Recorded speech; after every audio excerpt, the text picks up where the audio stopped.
what's up? Check out this blunt and honest review from the Jock and Nerd Podcast. That's us. My name is Imran. My name's Anthony. He's the jock. He's the nerd. And he's the rug boy. What's up, guys? Jock and Nerd. Okay, fellas, let's get to this week's movie review. We're going to do kind of a retro review. We're going to do a jock movie because this is the Jock and Nerd Podcast. And we just had the Super Bowl. So we're going to be discussing Any Given Sunday from 1999. Here's your spoilers. Strap yourselves in, you fucks. Spoiler time. See, Anthony, I give fair share to the jock side of the show every now and then. Fair share. You use that very loosely. This was your idea, and it was a good idea to kind of tie in. Tying into the Super Bowl. Also, 1999, a year where we spent, banger. I think, 3 shows with 12 movies. Yes. And we didn't do Any Given Sunday. So. We did it. That was the banger year of movies, and it's good to look at stuff pre-2000 sometimes and reminisce about the good old days. Anyways, this one, released December 22nd, 1999, holiday weekend, opened up against The Talented Mr. Ripley, Man on the Moon, and Galaxy Quest. And I believe it opened at number 1. It is directed by Oliver Stone, produced by Clayton Townsend, Dan Halstead, and Lauren Schuler Donner, from a screenplay by Oliver Stone and John Logan, based on a story written by John Logan and Daniel Pine, with Stone and Richard Donner additionally serving as executive producers, partly based on the 1984 novel Any Given Sunday by NFL defensive end Pat Toomey. Do you know Pat Toomey, Anthony? I have no idea who that is. All right, me neither. He wrote this book. On the Rotten Tomatoes, this movie's sitting at a 51% critic score, tomato meter, 73% audience score. Metacritic has it at 52. What's the letterbox on this thing there, Anthony? 3.4. 3.4. Okay. So it's all right. Not average, a little above average, but not something that people are like saying this is awesome. Right, but not a dumpster fire. It tracks with the other scores.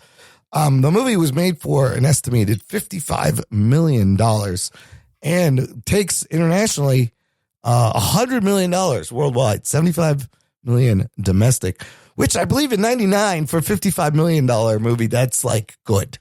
That's, you made your money back. And then I think some, so. right? Maybe. I don't know. I think for 99 would be good. What are some of those other, just mentioning 99, give me the top box office there, 1999. 99, banner year in movies. Oh one of the all-time years. Wish I could go back. You'll be surprised with this top 10. Top 10. So number 1, maybe not so surprising, Star Wars Episode 1, The Phantom Menace. Ah, yes. Far and away number 1. Yeah. Number 2, and you'd be shocked if a movie like this would be number 2. Yeah. The Sixth Sense was number 2. Almost a $300 million domestic movie. Wow. Whoa. Number 3, Toy Story 2. Yeah. Number 4, Austin Powers, The Spy Who Shagged Me. When's the last time we had a comedy big into the top anything lately? Jesus. 5, you might know this movie, The Matrix. Yeah, fuck yeah. 6, Tarzan. Oh, live action or animated? Disney one. The Disney one. Animated, Okay. Yeah. That one's pretty good. 7, Adam Sandler's Big Daddy. Big Daddy. Number 8, The Mummy. That's the Brendan Fraser one, right? Yes, correct. Number 9, Runaway Bride. Oh, rom-com slips in. And 10, little movie called The Blair Witch Project. Oh, fuck that movie. Jesus Christ. Wow, that's a crazy top 10 there. But you're already seeing in 99 some of these like franchise type movies like Star Wars, Toy Story, Tarzan, The Mummy. Yeah. Like those are all IP movies that are getting in there. But yeah, it's still a mix. I mean, 99 is a banner year. Green Mile, American Beauty, Fight Club, Talented Mr. Ripley, American Pie. American Pie. I mean, the list goes on and on. Eyes Wide Shut. I'm scrolling down and I'm seeing movies that I recognize. I'm down to like 50. 54 is Fight Club. 52 is Cruel Intentions. Like, there's just movies all the way down the list. All different Iron kinds. Giant. Being John Malkovich is 79. Magnolia is 80. Like, they're just all banger movies as you go down the list. Man, 99 was a crazy year. Yeah, when we talked about the movies, there a lot was it about like identity and looking at yourself, but then there's just some comedies and some There's all sorts of shit. All sorts of shit. Wide variety. Anyways, this one starring, let's go over this cast. Fucking crazy, eclectic cast.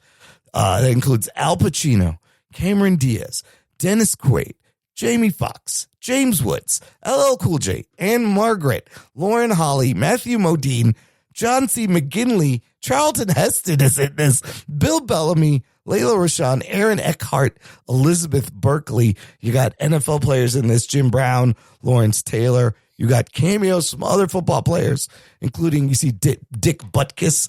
I always love seeing Dick Butkus because it's a fun name. Y.A. Tittle, Pat Toomey, who wrote the book, also cameos in the movie. Warren Moon, Johnny Unitas, Ricky Walters, Emmett Smith, Terrell Owens, as well as Coach Barry Schweitzer. Just a crazy all-star cast on display here. Movie's R-rated, very long, 2 hours and 42 minutes. Anthony, what happens in Any Given Sunday?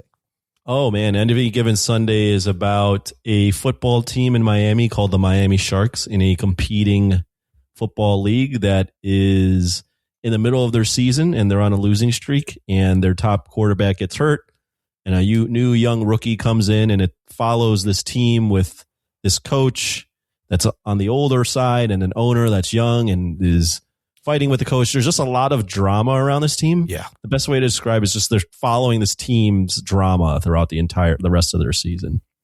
Now, did you watch this in 99 when it came out? I don't remember if I watched it in 99, but I've seen it several times. I haven't seen it in probably at least 20, 25 years. 20 probably years. Okay. But I do remember, I remember as a kid seeing it multiple times, maybe in like 99 or the early 2000s. Ruggs, how many times you watched this? This is probably my third. Yeah, this also probably like my second time or third time, and it's been a long time, so it was a fun rewatch. But Anthony, let's start with you overall. I don't know if you could take us back to when you first saw it, what football meant to you, how this movie hit, and how it feels now. Yeah, I mean, when I first saw it, my idea of a sports movie was, winning, overcoming the odds type thing like that. And I remember even as a teenager seeing this, I went, oh, this is a little bit different. Like the flavor is a little bit different in terms of what they're going after and what they're talking about. But I didn't fully understand it. And at the end of the movie, there is still them overcoming the odds. Yeah. So I went, this is just like a different kind of sports movie that's still in line with what I'm used to with what sports movies are. But even then, like I said, I knew there was like a little, it's like when you taste something, you're like, oh, that's a little different taste than what I normally get. Revisiting this movie now, I definitely appreciate it more, especially knowing what I know about football. Like this movie is a lot very before its time about like, the dark side of football. Yeah. And I really enjoyed it. It feels very late 90s, early 2000s with the chaos energy that it's filmed with. Yeah. Like this movie is the vibe I was getting was very similar to that fucking Denzel movie, Man on Fire. Yeah. Like the way that camera's moving around and shit. Yeah. And like there's a ton of movies like that in the early. So it feels very of its time. But I love football. I totally understood all the things that they were going for with like the concussions and all the shit there. Yeah. So for me, it was a really entertaining watch. There are definitely some holes with it, with the movie and the way the plot plays out and how it sort of ends. But overall, I mean, you just have a killer cast. You have a lot of people really like almost overacting. Yeah. You get male dick, like, you got young Cameron Diaz. Yeah. There's so much for me to chew on in this movie that, I had a really good time with it. I loved rewatching it. And I'm looking forward to hear what you guys got to say about it. Nice. Ruggs, what drew you to this movie? Are you a big football fan? No, I am not a big football. No, I know, but I'm the anti-jock. I'm not into sports at all. But I love this fucking movie. It's one of my favorite football movies ever. Oh, nice. It's got a lot going for it. And, is it perfect? No. But it is of its time. It has that Oliver Stone, like, let's put 3 movies on at the same time while you're watching this movie. Oh, yeah. It's like they're overlaying everything, cutting to different things. But sometimes it adds to it. Like, there are times where it takes away and I don't like it and I feel like it's annoying. But then there's times where all of a sudden he'll pop something into frame and cut away into something and it'll make me think of something and all of a sudden it whatever is happening becomes even more meaningful. And there's times where it's just annoying, but it's a work of art in editing just alone. Oh my God. Yeah. The sound design's incredible. Like you really hear like all these different sound effects and the music, the way it works in and out of things. It's great. The dialogue is it's all over the place, but like when it hits really good. Yeah.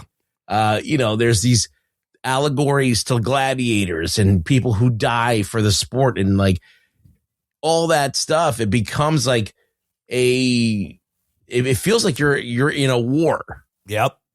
And that's it. I never used to think of football as a war until I watched this movie. Like you're literally sacrificing your body, putting a lot of stuff on the line, knowing you're going to get hurt for this sport. And I always I was like, it's fucking football. What's the big deal? Everybody plays football. But I mean, when you look at it in this context where you have a guy that's blown his back out, getting tackled, and then another guy's one concussion away from fucking being brain dead. Yeah. And, the stakes are high, and it's like anything can happen. Any given Sunday, anything can happen. You can win, you can lose. Yeah. And there is that kind of, and we just experienced it with the Super Bowl. Like literally the day before I watched this, I watched the movie today. So I watched the Super Bowl yesterday, and then I watched this, and I was like, oh, this is way more entertaining. It's way more exciting than that fucking Super Bowl game. That's for sure. But it's a movie. Right. But there are football games that are that dynamic and exciting, and it definitely pulls on that. Yeah, what drew me to this originally was not football, of course, but Oliver Stone. I think I was trying to catch up on Oliver Stone movies, and I really liked his aesthetic. He's coming off of Natural Born Killers and Nixon and U-Turn, and Nixon and U-Turn did not do well at the box office. So this was going to be his big box office thing. But yeah, watching it again, I didn't realize, it struck me how it's essentially like Platoon meets Saving Private Ryan meets football and MTV style editing. Like it's very much a product of his time, but to treat the football as a battle with the traumatic flashbacks and stuff, I thought was great.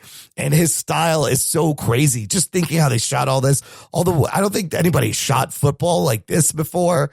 And the early discussions of concussions and, the corporate, the team owners treating their players just like property and all that stuff. I don't think anybody talked about. But the whip pans and the close-ups makes the movie really intense. The fucking crunching, bone-crunching sound effects, like it's hard hitting. The hits, when they hit, you feel it. And there's some great dramatic scenes. Al Pacino, of course, doing much of the heavy lifting. I feel like when she's in a scene with Cameron Diaz, like it's clear she's trying to keep up with him a little bit. Not even close. Not even close. Like she's overacting a little bit, but his inspiring speech at the end, it's great, and all his lines. And I love how you see these multiple perspectives from a young quarterback trying to get in to an aging coach trying to figure out his legacy, and he threw his whole life away for this, from the owners and what everything means, every little decision happening all the time. Criticisms would be, I think it's too long. I think it could have easily been like a 2-hour movie. Could have tightened it up. Could have, but I still enjoyed it even at this length. Yeah, I agree. I think the length was fine. And initially, I thought there'd be more like about the strategic plays and the football itself, but the movie's not about that. It's about leadership. It's about the culture of football and leadership and everyone associated and involved. So it's a movie built on, I mean, the main plot is this team, right? And them trying to achieve victories. But the movie's really built on like 17 subplots. I'm exaggerating. No, you're right. Yeah. There's like a million different things going on around this team. Yeah. And that's what the movie is really built on, is like all these little things, like the owner, this young owner that wants to move, this old coach, the QBs, the different like one old quarterback with a bad back, like the subplots with the doctors. Like the movie is definitely ahead of its time with the concussion stuff, because the concussion stuff, they didn't start really even addressing that in the NFL until like the 2010s. Yeah. But yeah, I mean, this movie is ahead of its time in that sense. I love Al Pacino in this movie. I like Jamie Foxx. I like a lot of the cameo, like the football players being in the movie makes it a little more real. Yeah. I like looking at Cameron Diaz, maybe not her acting. Yeah. This is peak Diaz here. She's great to look at. Yeah. But I mean, there's so many things going on in the movie. It has a real chaos energy. Yeah. But in a good way. And even like you mentioned, like some of the football scenes for its time are pretty good. I mean, some of those hits that they film, I'm like, whoa, those guys are getting. I think they were really fucking hitting each other. Yeah. This is what it looked like. Yeah. So I mean, there's a ton of different subplots to discuss if you wanted to get into that. But I think the only criticism initially I had was actually the movie is so kind of like cynical and nihilistic. Yeah. That the way it ends, not the press conference, but the way it ends with them winning. Yeah. I almost feel like that was almost inappropriate for the way the movie was going. Like they shouldn't have won. Ties up in a way that's like, oh, like they had this speech and everyone realizes they're on the same team. But the movie had such nihilism throughout that I felt like there was there could have been a bigger swing there to end it in a way that like made you think more about shit. Yeah. And like maybe more on a negative or down note. But that was one of the initial criticisms I had. But overall, I mean, as far as like the length, the whole movie, I was just like thoroughly entertained because it just keeps you on your toes throughout the entire movie. And the way the subplots intertwine and things like that. Yeah. Like, I was thoroughly entertained. I'm more entertained even now than when I was when I first saw it.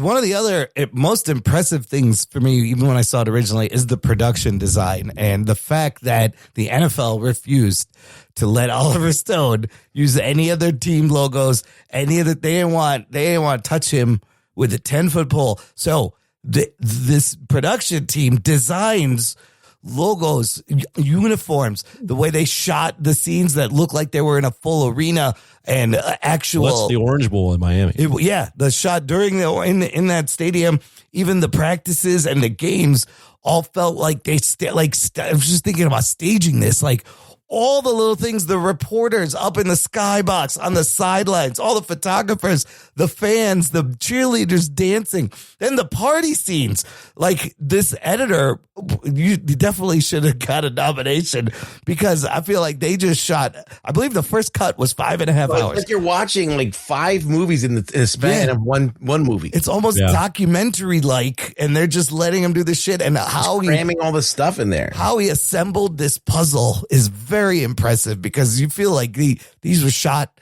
like similar to F1, like these were shot at actual fucking football games. The Ruggs used this term one time to describe I forgot the movie, but the one Mel Gibson directed in the middle of the jungle back in the day. Apocalypto. Verisimilitude. Yes. And I feel like this movie has a lot of that because the movie just gives you the vibe of like what it would be like to be rich and young and a big football player in fucking Miami. Yeah. And that's exactly what I've been to Miami a couple times. Yeah. Obviously not in the 90s, but I'd imagine that's what it was like. Like that it feels very like to be famous and young and on a lot of drugs in Miami would feel like that. Like that's the way that movie feels. Like, oh my gosh, Miami, being in Miami at that time must have been crazy. Dude, those party scenes, I read about how they just essentially threw a party and the guys could just act all afoul like their characters. And they were like, that was the craziest fucking party. They were essentially just filmed a party. And there was fucking titties everywhere. It was wild. But the amount of cutaway shots and like all the extras is so impressive because there's a lot of people there. There's a lot of people in all of these shots. How realistic? The beginning of the movie is great. It sets it up very quickly.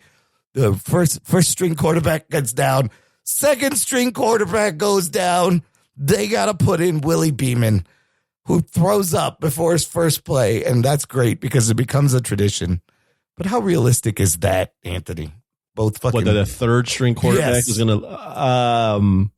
I mean, we've seen stories of backup quarterbacks. Like, I mean, Tom Brady was a backup quarterback. Was one of the last round picks. So, like, it's not implausible. But it's unlikely, right, that a third string quarterback is going to lead a team like that. But, you know, I think part of that the movie tackles is one of the subplots is that this guy comes in, third string guy, was overlooked because he had a bad reputation, becomes the quarterback, and all of a sudden like has this big head. And that's something that seems very real. It's like if you were a nobody and then in the blink of an eye, you're a somebody in Miami. Yeah. Like that's the part of the movie, like amongst many other subplots. Yeah. That I get latched onto and I go, okay, that feels real. Because I mean, he's got a girlfriend and he's out there with women and she's fucking calls him out on it. And, you know, even Rooney's wife, you know, dealing with the wives and girlfriends and how they take their situation, I thought was very interesting. Well, the line where they're like, if you don't have a ring or something like that, like that, if you're not referred to in the newspaper as his girl, you're nothing. Right. Yeah. The wives immediately just shut her out. Yeah. They don't even talk to her because she's not married, not real. Right. But Willie Beeman, great character, breakout role for Jamie Foxx. I think people started to see him as a real actor. Was that his breakout role? I mean, after this, he gets Ray. And I feel like people start to see him. Yeah, it's his first big deal role. A big deal film. I didn't look up. What were your guys's? I mean, this is a movie, like Rugg said, it's 3 or 4 different movies. What was the subplot that you enjoyed the most? I don't know. I really like the whole idea of he's got to get the team on his side, and he's not going to do that by being a douche. Yeah. Like he has to not humble himself, but he has to realize that like he's fighting with LL Cool J the whole time. And LL Cool J's actually got his own fucking thing going on. Yep. All of these guys got like these bonuses that kick in when they do certain things or sponsorships or whatever they got. So they need to get the ball too. And they need to get certain yardage or whatever. So when Willie Beeman is not kind of taking them into account, they start to resent him. And at a certain point in the movie where the team's they're just letting him get pummeled because they turn on him. They don't respond to him. And he sees that he can't do it without them. It's a team sport. He thinks it's all him. He gets his big head. So I think that was my favorite part. Like he gets his comeuppance. I also like Al Pacino going toe to toe with Cameron Diaz. Yeah. And, you know, she goes up to him at the party and she's like, blah, blah, blah, blah. He's like, about winning the Super Bowl. He's like, talking about the ring. And he's like, yeah, try winning one. Yeah. Yeah. Talk to me after you win one. Well, and the fact that, her father he was good friends with her father, who used to be the owner. And like that shit happens all the time, right? When the elder owner passes away. Yeah.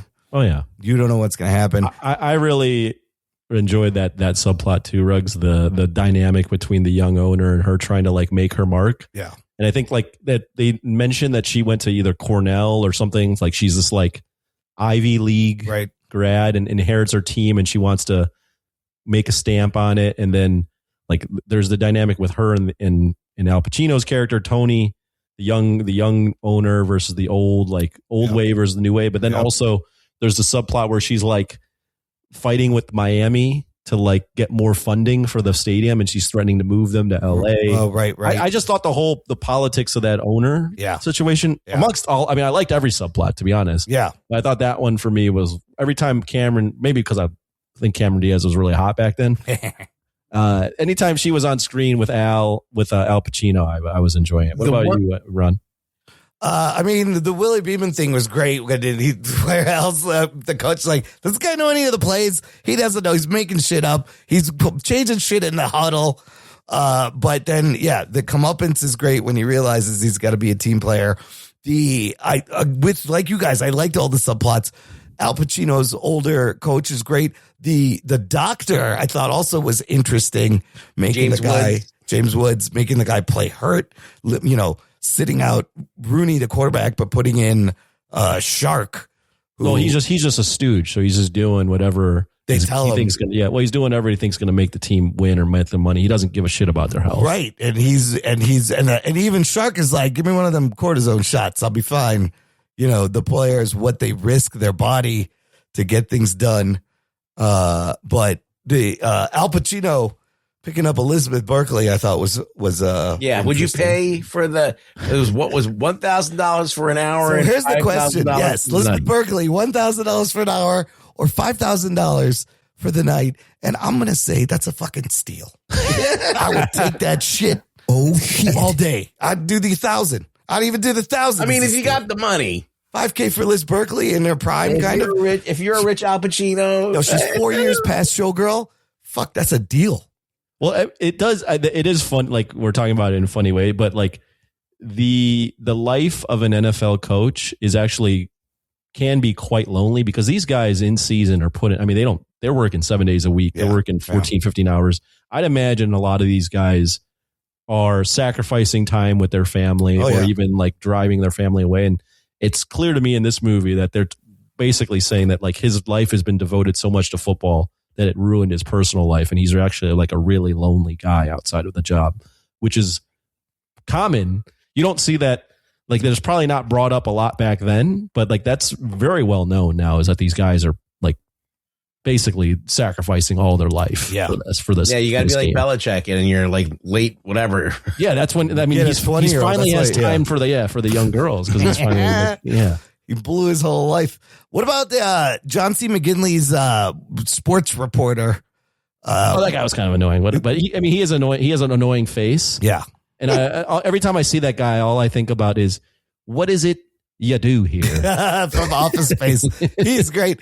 But there were I think he was based off some other sports reporter, and we've only seen that kind of get worse. There's like more dudes like him now. Well, there's more because more people have microphones and can just do a podcast. But yeah, there was that. I mean, there's the coach in waiting. There's the injuries. Oh, yeah. Aaron Eckhart was trying to be the next coach. What about the team members? You got the guy with the face paint. Yeah. You got the fucking he's out of his mind. You got the white dudes who are listening to Metallica, and everybody gets mad. Yeah, you gotta love just Cameron Diaz showing up in the locker room, and they just cut to like a million. Oh my God, dicks. she's just walking around and everyone's got their dick out. She's like, "Hey, boys!" I was like, "The fuck." The fuck's going on here? I wish it would have it leaned more into the fact that Jamie Foxx was trying to like get her after her, because she's all Cameron Diaz is supposed to have like a fiance or something. Remember, there's a guy with lawyers. Like, are we hanging out tonight? Didn't they allude to him and Beeman and her kind of having a thing? No, she just says, I can't date the date the players. Right. He was, but they never went back to that guy that like at the beginning of the first scene with Cameron Diaz. They kind of like lost the plot on him. He never returned. You never see him again. Oliver Stone forgot that he even put that in there. He had too many things going on. I also read that LL Cool J and Jamie Foxx got into a real fight because they were improvising, and LL smacked Jamie Foxx in the face. And Jamie is like, "Look, if you can do that, let me know you're going to do that." And then they do it again, and he smacks him again, and then a fucking fist fight breaks out. So I thought that was fun. They did not get along. I love the fun facts where Imran just throws those in. What about Bill Bellamy? Bill Bellamy was MTV. He was in there for a hot second. Yeah, very MTV style feel too. No, he was on MTV. He was on MTV, right? But the movie also is very like MTV culture, MTV time. Yeah. Oh, 100%. It's TRL. Yeah. It's filmed like TRL. I mean, part of it looks like straight up music videos. I do have some funny things that I noticed in the movie as a football fan. Okay. There's one point in the movie. First off, no team in Miami playing outdoors is ever going to wear all black. Oh, they would get too hot. It'd be way too fucking. There's you would be out of your mind to have a team in Miami wearing all black. So there's that bad color decision. During the game in LA, they cut to the scoreboard a few times and the score's wrong. Nice. That second to last play where LL Cool J goes out of bounds, and it's like a big moment because he's not actually being selfish. Yeah. He goes out of bounds. Right. They probably ran about 30, 40 yards. There's no way that play took only 5 seconds. No way. I like there was this. 9 seconds on the clock. It took 5 seconds. No, I love this. I love that you're breaking down the football. This is great. There's a lot of like little random things in the football game where you're like, where if you're following what's going on, it's completely off base. Apparently they had a school full of people they used as the crowd and like moved them around, but it feels like the place is there's a lot more people. They did a really good job. I got a question for you guys, more big picture, because I haven't seen a ton of Oliver Stone. Yes. Are you guys Oliver Stone guys? You like his movies? Yeah. What movies do you like? I feel like he's brought a couple of interesting. Let me just listen to this run he has. Okay. Starting in 1986, Platoon, 1987, Wall Street. 1988, Talk Radio. 1989, Born on the 4th of July. 1991, The Doors. Also 91, JFK. Heaven and Earth in 93. Natural Born Killers in 1994. And then he does Nixon in 95. U-Turn in 97. I've seen most of those. And for me... Well, there's more. I mean, he does Alexander, World Trade Center, right. W. Yes, I just went up to a lot of political movies. Any given Sunday. Yeah, and then he does. He likes to do those. I mean, JFK can be called like a conspiracy theorist movie, essentially. World Trade Center. And what has he done recently? Anything? The last movie he did was Lula. Snowden in 2016. No, I see something called Lula in 2024. I don't know what that is. I don't know what that is. But Lula is a documentary. I think his prime was this late 80s to early 90s run. I fucking love Natural Born Killers. I think it's fantastic. JFK is great. The Doors is amazing. Born on the 4th of July. What about you? It's really good. Platoon's great. I'm going to say Wall Street. Wall Street's great. Natural Born Killers. Platoon. And this movie are probably his best, and then followed by The Doors, JFK, and Alexander. I got a fun fact because Imran didn't list it. Yeah, I'm not sure if you guys know this. You Bruggs, you might perk up here. He wrote Conan the Barbarian. Oh yeah, and he wrote Scarface. Yes. Yeah. So he's kind of worked with Pacino before. Do you guys like his style?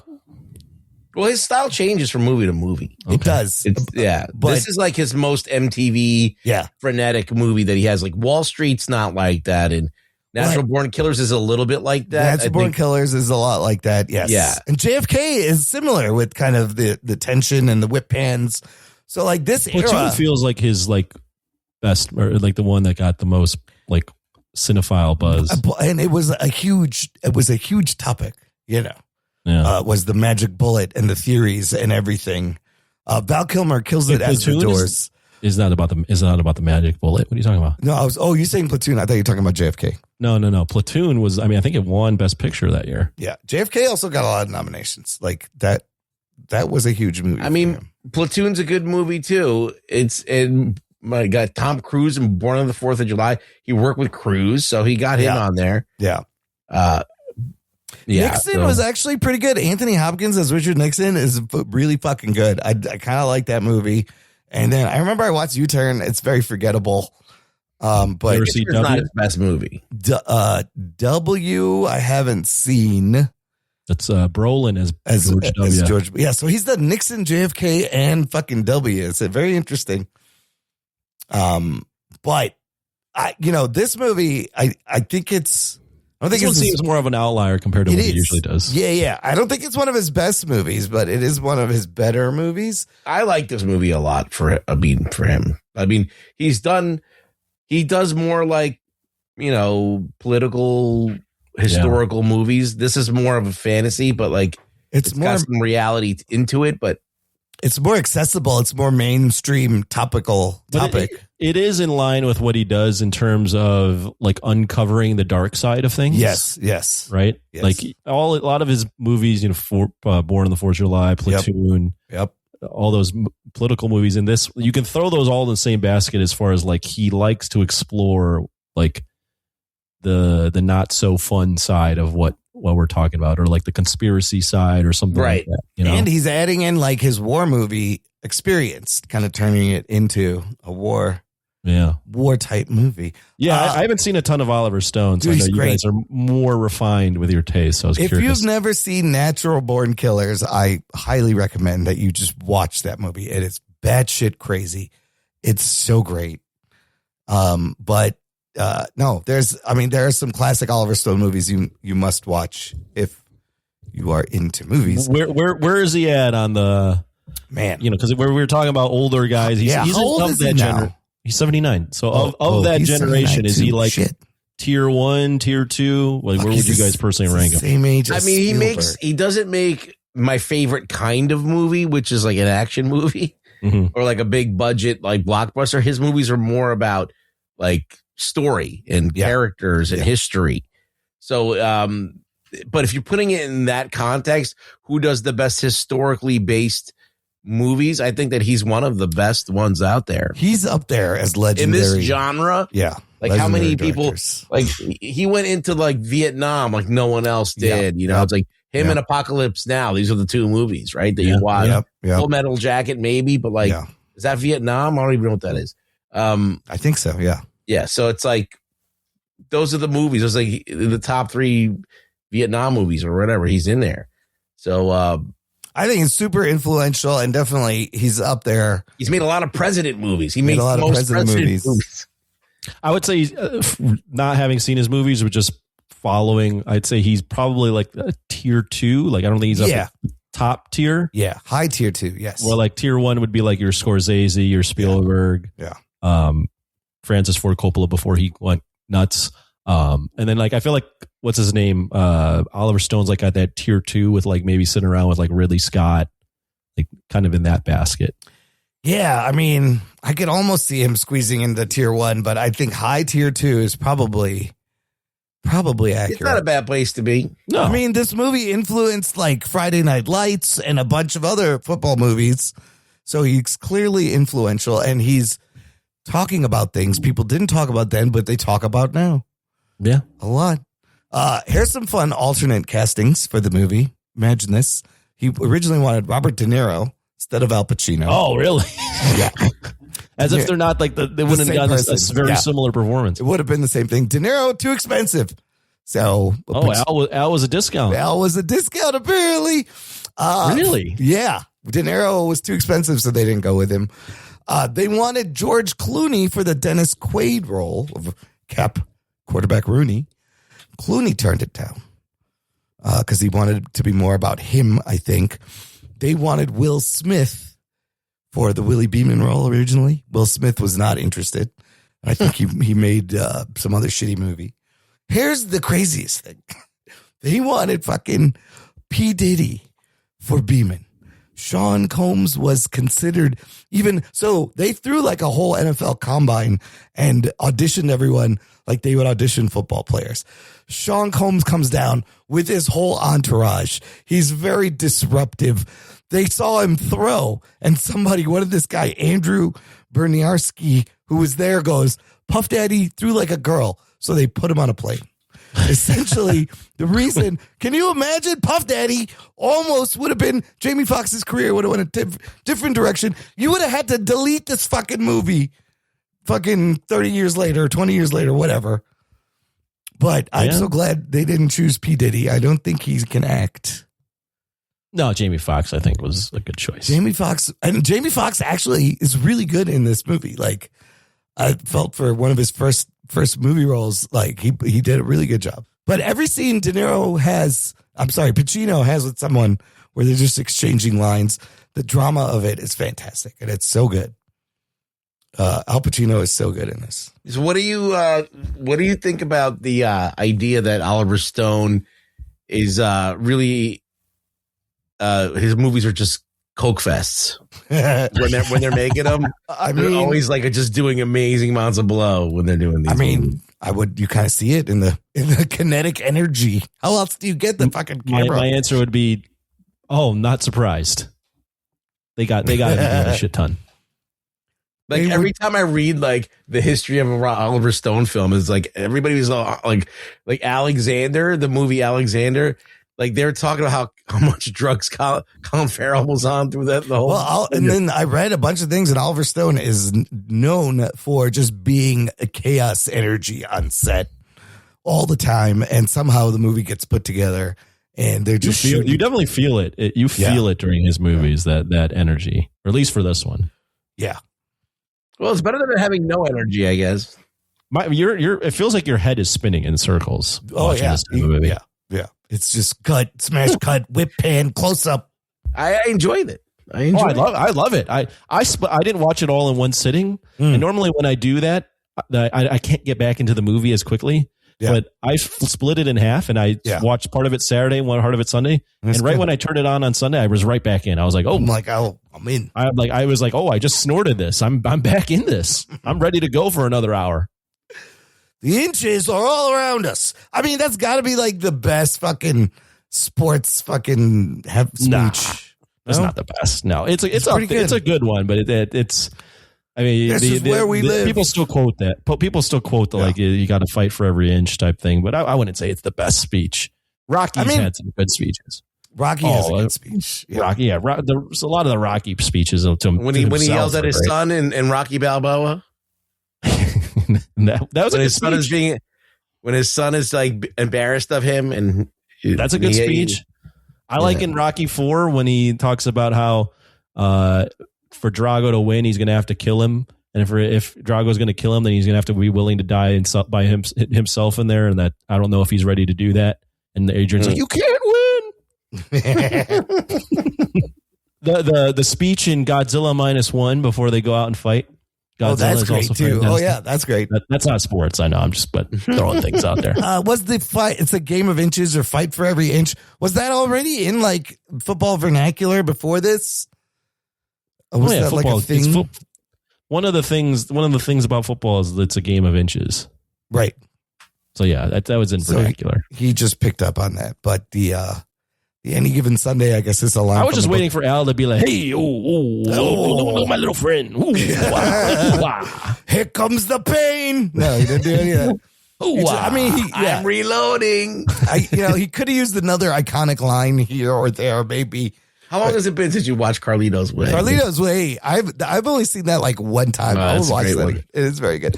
I'm Benny Blanco from the Bronx. Anthony, if you made this movie today, does anything change really?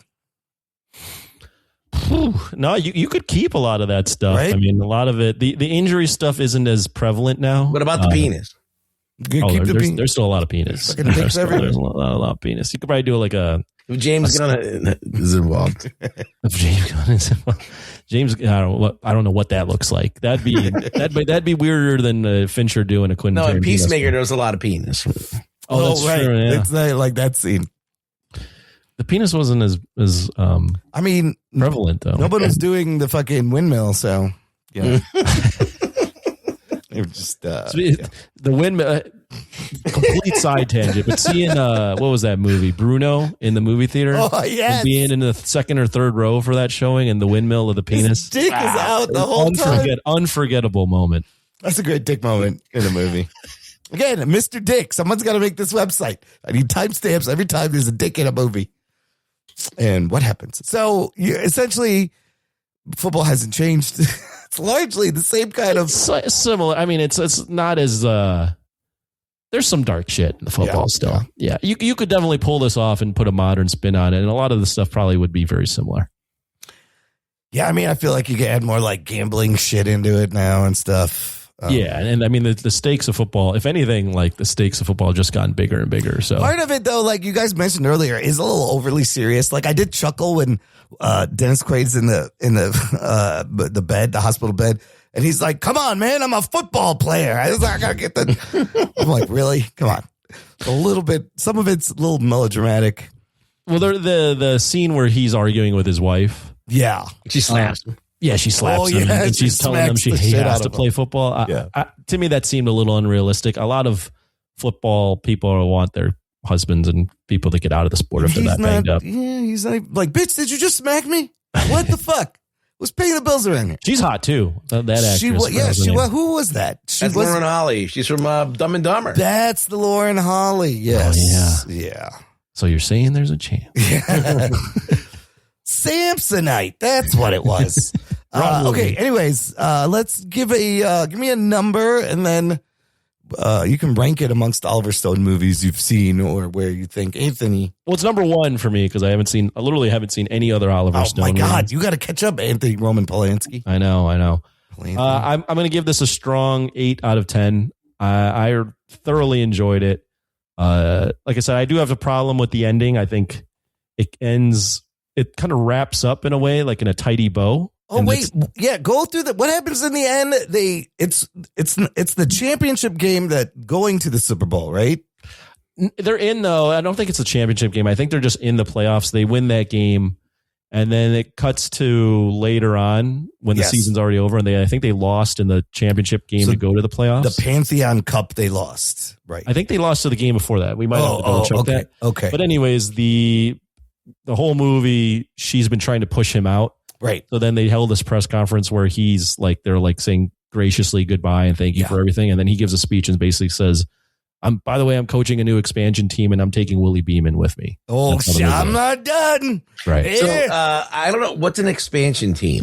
So that's the new team. The team in this is like the Albuquerque something. I forget what it's called. Aztecs. And it's basically an expansion team is when there's like 30 teams, let's say in the NFL or this league, and they decide they want another team. So it's like the 31st team. So it's a brand new team. Yeah. And he decides he's going to coach that brand new team. I'm not done yet. Yeah, so he's going over there and he's taking Willie Beeman and everyone is shocked and he was supposed to announce his retirement. Right. So how often does that happen? Does it happen often? What, that an expansion team or the scenario that just happened there? Oh, a brand new team, yeah. And grabbing Willie Beeman. Well, I mean, that whole part is like very out there, but the last time there was an expansion team in the NFL was like, I think the year 2000 or 2003. So it's not that common. Okay. I feel like hockey and baseball do it more often. Hockey's the league that's had the latest expansion teams, but no, it's not very often that they do that now. Okay. Especially in football. Just wondering about the reality of that. At that time, when they filmed that movie, there had been at least like 3 expansion teams. So it was very prevalent back then. It was a thing. Okay. Yeah. The Carolina Panthers, the Jacksonville Jaguars, and then the Cleveland Browns all like came to be during that time frame. 8 out of 10. I thought the ending would like tidied up a little bit. I wanted more of a nihilistic ending. Maybe that's just because I've become Rug Boy and I'm a curmudgeon and I hate everybody and I want things to be bad. Not just kidding, Rugs. Yeah, I like the movie though. I thought it was like it's like a shot of fucking cocaine, man. It's a shot of adrenaline. You're on the ride, and to me, the 2.5 hours flew by. The ending also not a very un-Oliver Stone like, right? Most of his things, I feel like them winning the game for me just was like I don't know if that felt like the way it should end, but the lesson should have been you lose the game because I don't know. It's just they're so dysfunctional that they can't. Like they healed in the half of a football game. The team was healed and they won. Is that what happened? Right. That's what happened. Great. Rugs, give me a number. Where would you put this? I like this movie. I don't like football, but I like this movie. It makes me want to watch football, but then it's not like this movie, so then I don't want to watch it. Yeah. But it's an 8 for me. It's not a perfect film, but it could be with a little tweaking. It could be a perfect film. I enjoyed every second while I watched it. And, I can't really say that often when I watch it. And in the Oliver Stone rankings, where would you put this? I don't know. I would put it towards the top. It's one of the, I like it because it's got a lot of kinetic energy. Yeah. It just, you can immediately get into it. It's not about presidents and stuff. Like I find that boring. So for me, I think it's one of his better movies. And he's still, saying things. He still has a message. Talking about like the how they shot the football, like the shots of the long bombs where it's slow motion, the ball's in the air. I do love all that stuff. And occasionally I found myself, I catch on HBO. What's that football show on HBO where they film the game all dramatic? What is it? Hard Knocks? Hard Knocks or Inside the NFL? Inside the NFL. One of those. Occasionally, I will catch those on the air, and I stop because of how they film the football, making it so dramatic and cinematic. And whenever you do that with a sport and you do it well, it's just fucking thrilling, and it always sucks me in. So occasionally, like real football can look like that, but of course, this is all. I would give it. I did like this movie. I'm gonna go 7.5. I don't think it's Oliver's best film. Like my favorites are Natural Born Killers and Platoon, but it's definitely top. I think for me, top 5 probably Oliver Stone film. And yeah, I'd say top 5, sure. Yeah, I think you could put it in the top 5.